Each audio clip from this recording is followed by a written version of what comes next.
Magandang araw! Halina at pag-aralan natin ang katangiang geographical ng Pilipinas.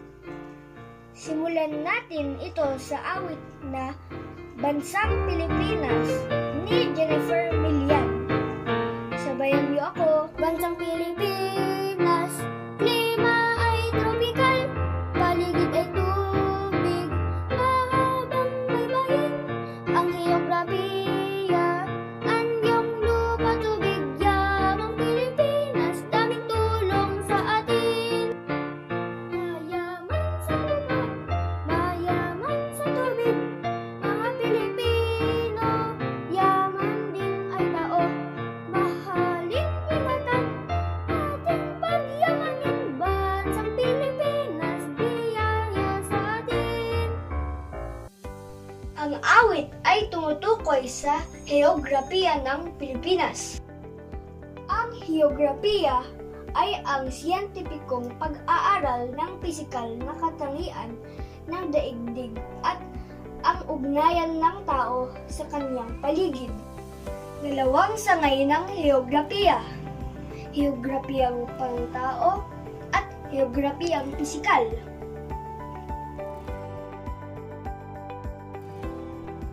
Ang heograpiyang pantao ay nakatuon sa pagsusuri ng populasyon, mga pangkat etnolinguistiko at ang kultura ng Pilipinas.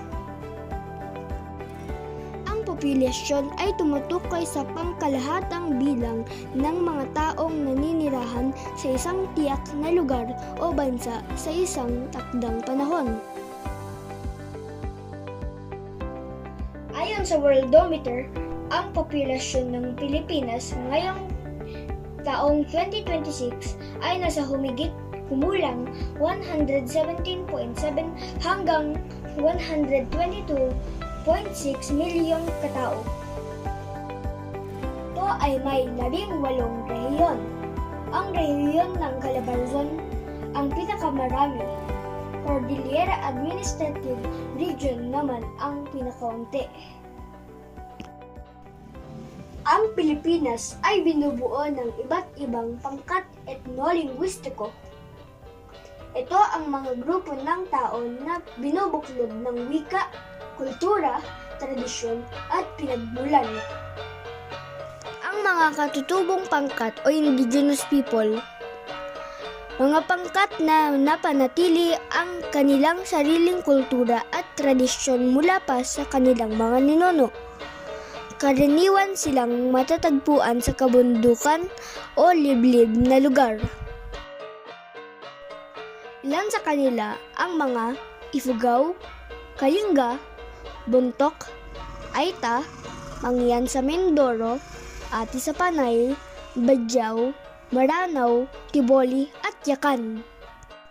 Mahalaga ang lahat ng pangkat dahil pinapakita nila ang yaman ng ating kultura at nagbibigay kulay sa pagkatao ng mga Pilipino.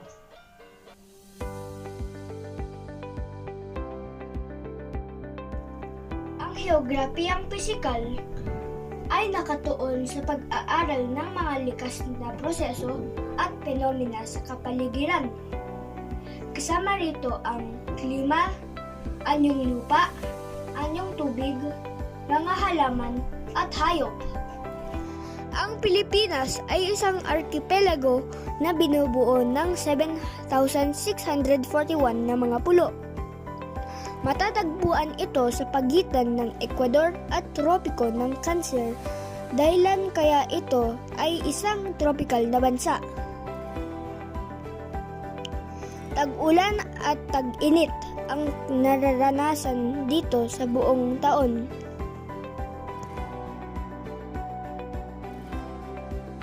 Ito ay napapalibutan ng mga dagat at karagatan. Base Channel sa Hilaga, Karagatang Pasipiko sa silangan, Dagat Celebes sa timog, Dagat Kanlurang Pilipinas sa kanluran. Pilipinas ay binubuo ng tatlong pangkat ng pulo. Ang Luzon, Visayas, at Mindanao. Ito ay mayaman sa iba't ibang anyong lupa, anyong tubig, at likas na yaman humuhubog sa pamumuhay ng mga Pilipino. Mga halimbawa ng anyong lupa sa Pilipinas: Bundok Apo sa Mindanao, kabundukan ng Sierra Madre sa Luzon, Bulkang Mayon sa Albay, Bulkang Taal sa Batangas, Chocolate Hills sa Bohol, Kapatagan ng Gitnang Luzon, Lambak ng Cagayan, Lambak ng La Trinidad, Talampas ng Lungsod ng Baguio, Pulo ng Boracay sa Aklan. Mga halimbawa ng anyong tubig: Karagatang Pasipiko, Dagat Celebes, Dagat Sulu, Ilog Cagayan, Lawa ng Laguna, Lawa ng Taal, Talon ng Pagsanhan, Talon ng Maria Cristina. Sa pangkalahatan, ang heograpiya ng Pilipinas ay isang natatanging biyaya na nagbibigay ng saganang likas na yaman. Ngunit nagdadala din ng mga hamon na nangangailangan ng matalinong pamahala upang makamit ang tuloy-tuloy na pag-unlad. Salamat sa pakikinig. Paalam!